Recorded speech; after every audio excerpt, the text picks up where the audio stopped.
Bueno, a pesar del título de la charla, les tengo que aclarar que esta no es una charla de medicina. Después los voy a decepcionar. No es una charla de programación. Van a ver solo una línea de código y no es muy interesante. Pero sí es una charla sobre otra forma de trabajar.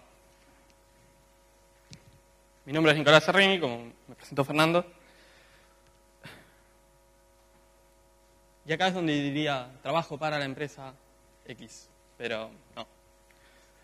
Tengo un par de marcas, pero no vienen al caso.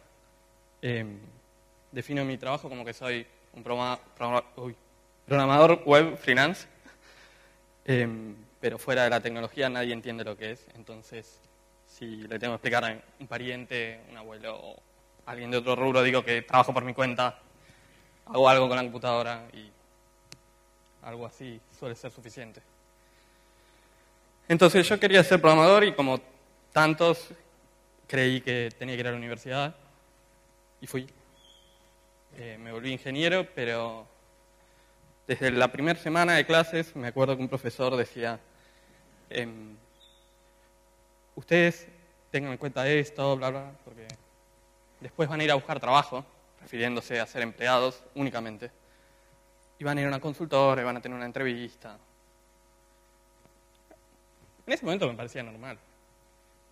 Pero en toda la carrera, lo único que planteaban los profesores, a quienes supuestamente tenían mucha más experiencia que uno en el rubro, era tomar un trabajo y ser empleados de 9 a 6.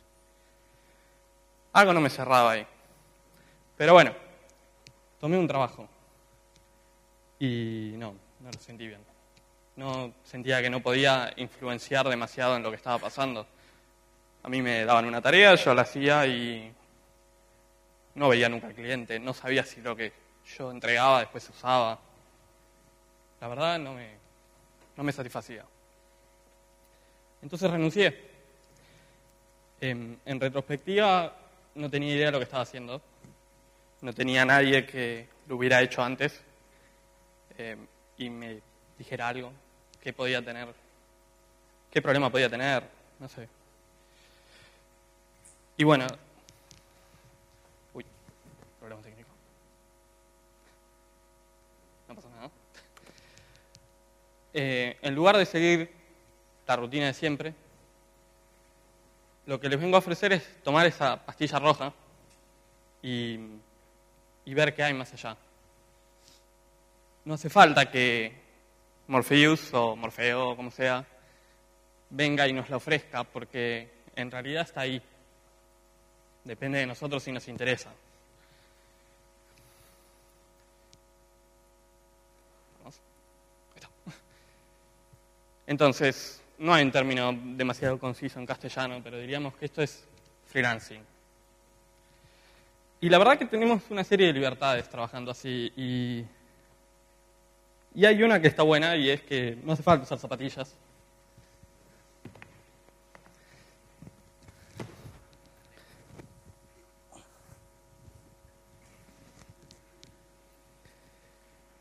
Porque bien podemos trabajar en pantuflas.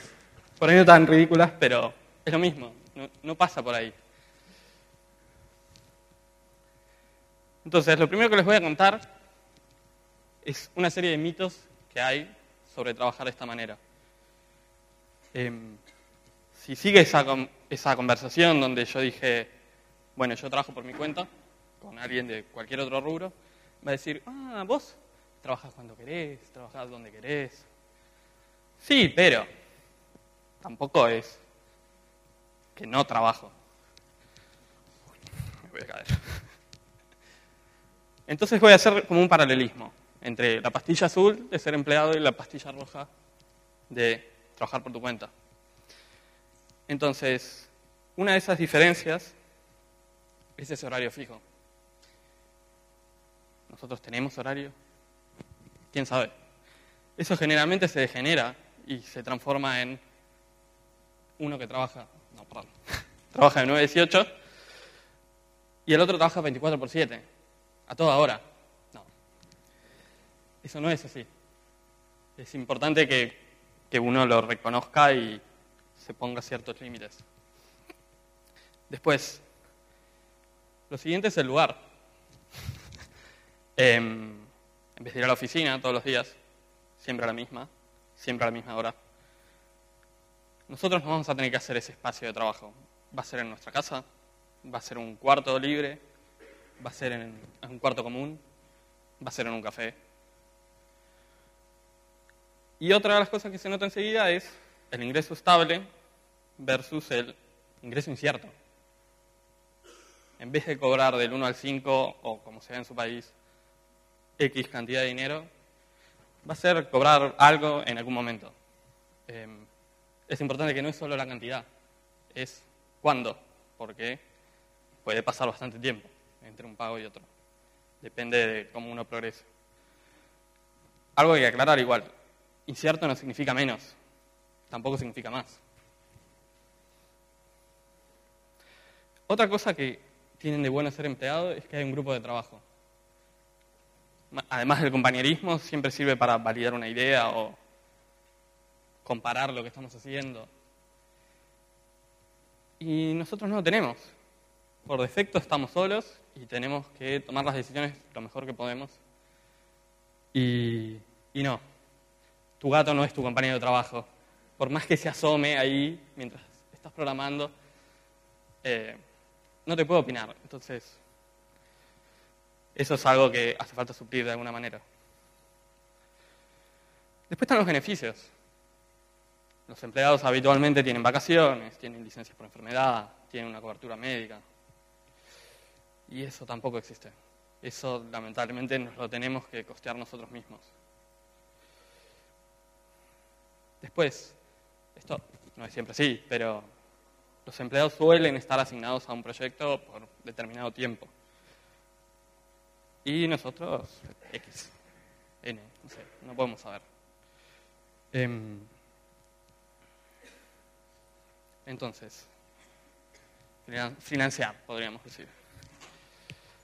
Acá está la única línea de código. Entonces, ¿cómo es cuando tenemos que empezar?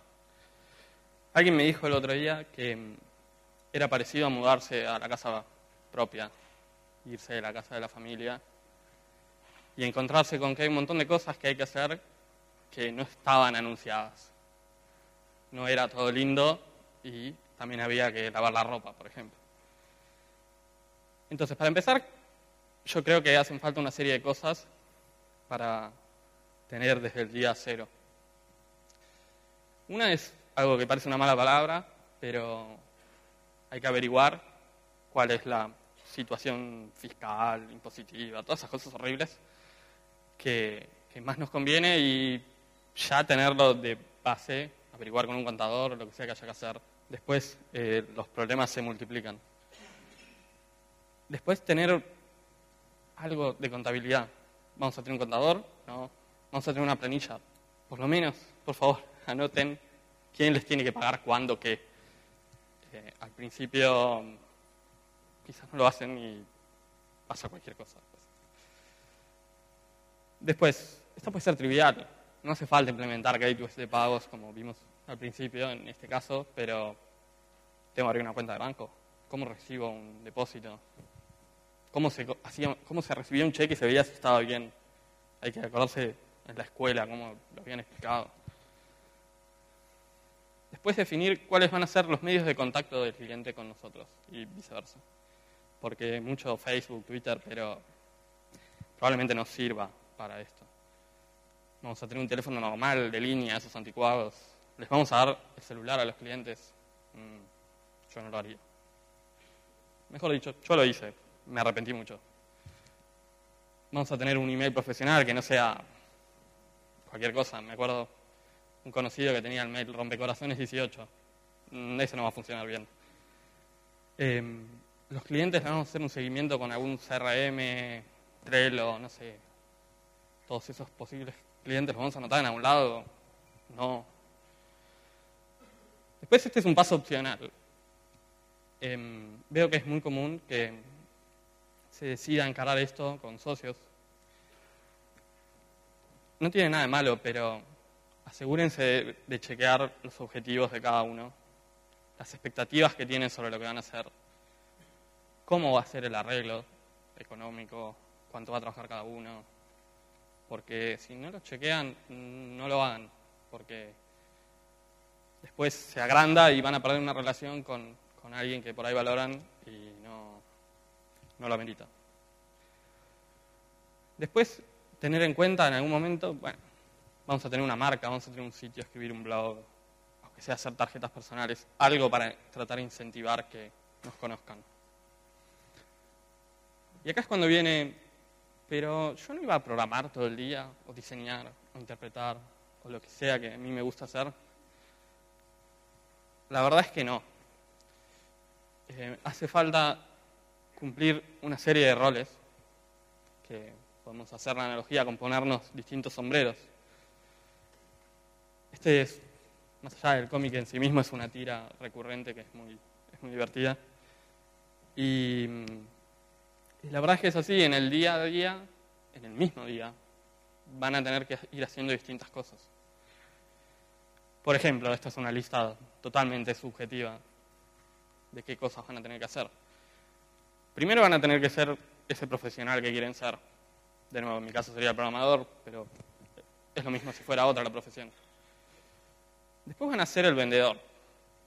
Ustedes van a tener que ir a buscar a los clientes, reunirse, escribirles un email, lo que corresponda, seguir una propuesta. Realmente consume mucho tiempo. Después van a tener que ser como el administrativo de la empresa, porque a veces simplemente para recibir un pago hace falta hacer muchos trámites, moverse, ir, mandar papeles. Después, de alguna manera van a tener que administrar sus proyectos. Y también van a tener que dirigir ese emprendimiento. Entonces, cuando tenemos como esa estructura, lo que necesitamos conseguir son esos clientes. Y este es un elemento muy especial porque, por un lado, van a ser quienes financien todo esto, pero también pueden ser aliados o enemigos de uno. Es muy importante el tipo de relación que se establezca con ellos. Yo creo que los buenos clientes te consideran como un par y no como un súbdito o un esclavo. Algo para destacar es que es una relación laboral distinta porque ellos pueden decidir no contratarte más, pero vos también podés decidir no trabajar más con ellos. Sería lo más parecido a echarlos. Entonces, voy a agrupar los clientes en 3 grupos. Los clientes directos, quienes tienen una necesidad y te llaman para que les resuelvas algo. Después las agencias, estudios, alguien que vende a determinados clientes distintos paquetes de servicios y a vos te va a contratar para hacer una parte. Eso es lo diferencio porque a veces son relaciones que duran mucho tiempo y uno descarga un poco el trabajo de manejar a esos clientes directos. Y después otra fuente de trabajo son otros trabajadores independientes, porque sea que les estén con demasiado trabajo y te pasen un poco, o sean de otra profesión relacionada, la típica es el programador con el diseñador. Entonces, ¿qué tareas yo creo que hacen falta para conseguir a estos clientes? Acá nos tenemos que poner el sombrero de vendedor y hacer networking. Es feo usar una buzzword ahí, pero no veo otra forma. Hace falta explotar la red de conocidos que uno tiene, ir a eventos como este, ir a donde sea que se reúnan nuestros clientes potenciales, si es que existe. De nuevo, el branding. Si va a haber un sitio, un blog, algo que traiga algo de tráfico hacia lo que nosotros hacemos. Y después otra forma son los marketplaces. Esto puede ser una elección totalmente subjetiva, Odesk, Elance, Workana. Yo no tengo demasiada experiencia con esa opción, pero veo que es generalmente más rápido desde que está el primer contacto hasta que se empieza a trabajar. Y entonces vamos a tener ese primer contacto con el cliente. Y aunque primero va a parecer que el objetivo de ese contacto es nada más que el cliente nos transmita qué es lo que quiere. Y eso no es poca cosa. Pero también hace falta que lo conozcan a uno, que uno pueda expresar su forma de trabajo y empezar a transmitirle algunas reglas que por ahí uno tiene. Y este es el momento de tratar de tener una buena relación, porque después probablemente no se pueda volver al punto inicial. Y también es un momento para tener cuidado, porque con el tiempo uno va adquiriendo como una forma de detectar posibles problemas futuros. Tenemos un problema de comunicación, nos cuesta entendernos, el cliente discute demasiado las condiciones, los costos, no tiene muy claro lo que quiere por ahí. Entonces son señales de alarma para decidir si en realidad queremos este cliente o este proyecto. ¿Es un cliente zombie como los que vimos antes? Perdón, un proyecto zombie. Lo bueno es que podés decidir que no te conviene. Y después la pregunta que generalmente me hacen es, pero ¿está bien lo que pienso cobrar? ¿Cuánto corresponde? ¿Cuánto está bien? La verdad es que no hay una respuesta correcta, yo creo. Es un tema bastante complejo. Lo que sí puedo agrupar dos grandes formas de definir cuánto vamos a cobrar. Vamos a cobrar una cantidad por X trabajo, X etapa del trabajo, o vamos a cobrar por hora. Hay una diferencia importante que es que generalmente los riesgos de que la estimación esté mal, de cuánto esfuerzo nos va a llevar, quedan del lado del cliente o del lado de uno. Entonces nos sacamos el sombrero vendedor y nos ponemos el sombrero administrativo.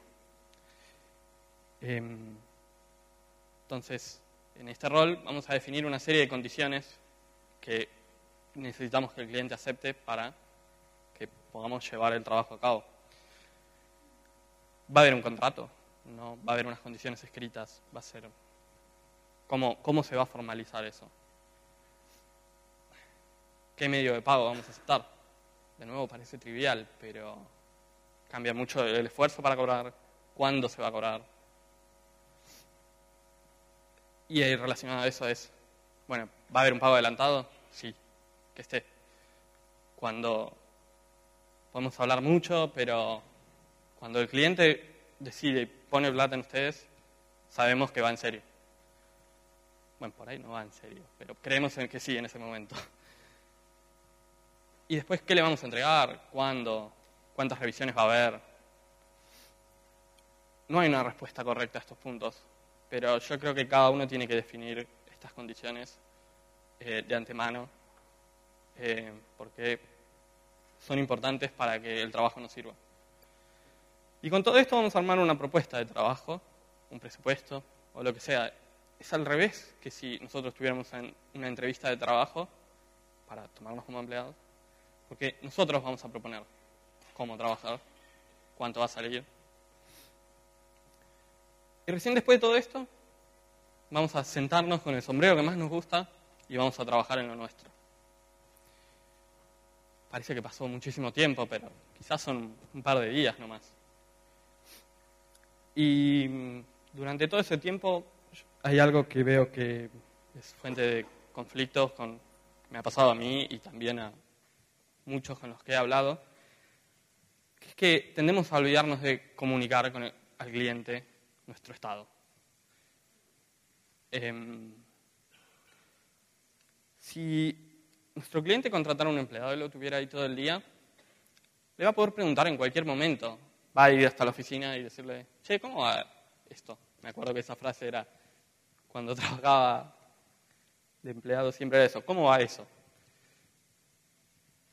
Bueno, acá yo creo que nosotros tenemos que decirle cómo va antes de que nos pregunte. Porque si él llega a levantar el teléfono o mandarnos un mail, quizás es que ya hace rato se lo está preguntando. Y como no estamos, físicamente, es importante que se lo digamos antes. Y acá hay un paréntesis, porque si vos le contestás un mail a un cliente un domingo a las 3 de la mañana, la verdad que no estás siendo responsable con tus pares, referenciando la charla de FOCA, porque de nuevo realimentás este mito de que trabajamos 24 horas y no, yo no quiero trabajar 24 horas por lo menos.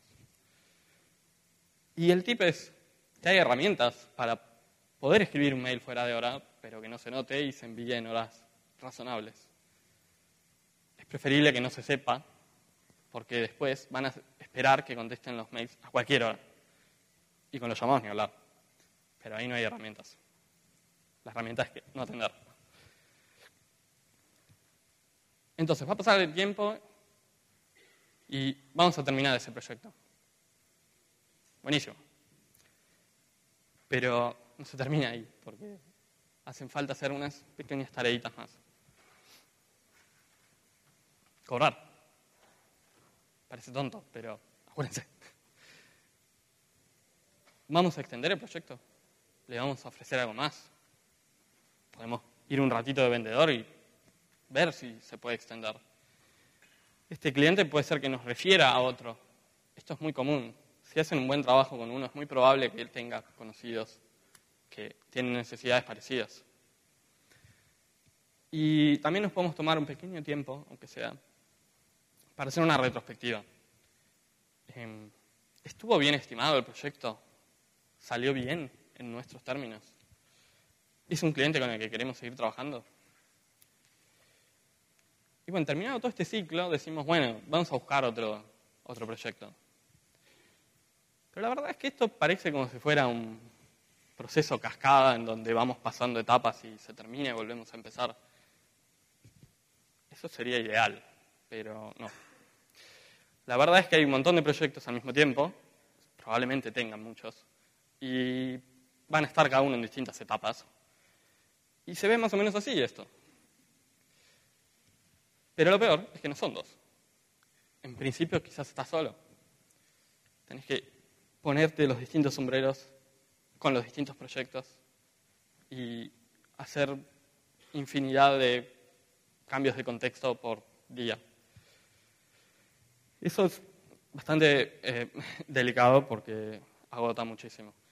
Entonces, podemos inventar un término que sea el nivel de multiplexación.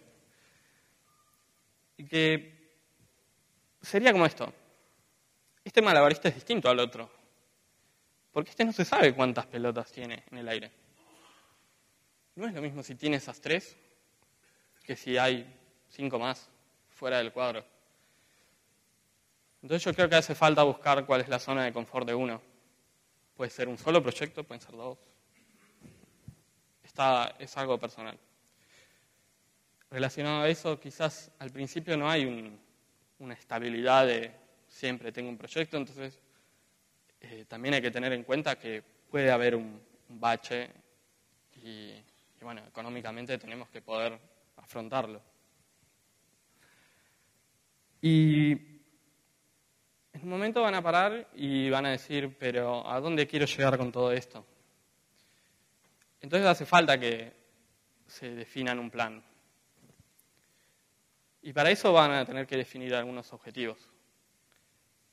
Acá van a dejar los otros sombreros, ponerse el de director, como si dirigiríamos nuestra empresa, y decir, ¿qué estamos buscando? ¿Queremos especializarnos en un rubro? ¿Queremos tener más clientes? ¿Queremos tener mejores clientes? ¿Queremos ganar más? ¿Queremos trabajar menos? Esto depende de uno. Y relacionado a eso, también tenemos que tener en cuenta cosas que nos brindaría la empresa para la que trabajáramos, que somos nosotros. Nos tenemos que capacitar, hacernos un tiempo para leer un libro, experimentar, venir acá. Hacer networking, pero en otro sentido. Buscar a otros colegas con los que podamos trabajar, que podamos armar un grupo mayor, que podamos consultar los problemas que estamos teniendo. Esto es muy valioso. Y en algún momento por ahí decir, vamos a hacer un producto, vamos a cambiar de rumbo. Y hay algo que no puedo evitar de remarcar fuertemente. Acuérdense de descansar. Es muy fácil asumir demasiadas responsabilidades y olvidarse que el trabajo no es todo. Y llega un punto que si nos exigimos demasiado, lo podemos mantener unos días, unas semanas, pero llega un punto de quiebre en donde nos vamos a sentar y no nos va a salir nada. Y hasta si lo quieren ver desde un punto de vista solo laboral o financiero, no es rentable, porque si venimos a un ritmo y de golpe forzosamente tenemos que parar, nos va a ir mal con esos compromisos que tomamos. Y por eso toda esta parte se resume para mí en ser un buen jefe de uno mismo. Como uno va a cumplir eso también, tiene que gustarnos nuestro yo jefe. Entonces, para ir cerrando, ¿cómo es esto de ser freelance? Es una opción que está disponible para unas cuantas profesiones, por ejemplo, la programación. Requiere perseverancia, requiere responsabilidad y requiere ganas. Y nombré una serie de mitos, como lo del lugar flexible, el horario flexible, el grupo de trabajo. Después nombré una serie de roles. Vamos a tener que ser el profesional que queremos, el director, el project manager, ¿cómo me falta? El vendedor y el administrativo. Y vamos a necesitar un plan. Entonces, si no me prestaron atención, se perdieron o se aburrieron, aunque sea piensen en estas 4 cosas, si quieren hacer algo así. Defínanse una estructura legal, una estructura de horarios, una estructura de espacio. Recuerden comunicar bien con el cliente y con quienes trabajen. Recuerden perseverar, porque va a haber muchos días que no van a querer hacer más esto, pero eso pasa. Hay malos momentos, pero después siempre viene algo mejor. Y que en el fondo es solo trabajo, no tiene que absorberles toda la vida.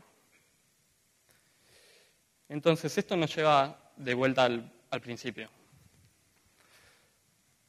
Lo que yo les propongo es una aventura, donde vas a poder desarrollar muchas habilidades, como estos roles, y vas a poder llevar una vida con menos rutina y mucha libertad. Y yo creo que esa libertad es fundamental para ser feliz con lo que uno hace. Entonces, yo me animé y tomé la pastilla roja. ¿Y vos? Gracias.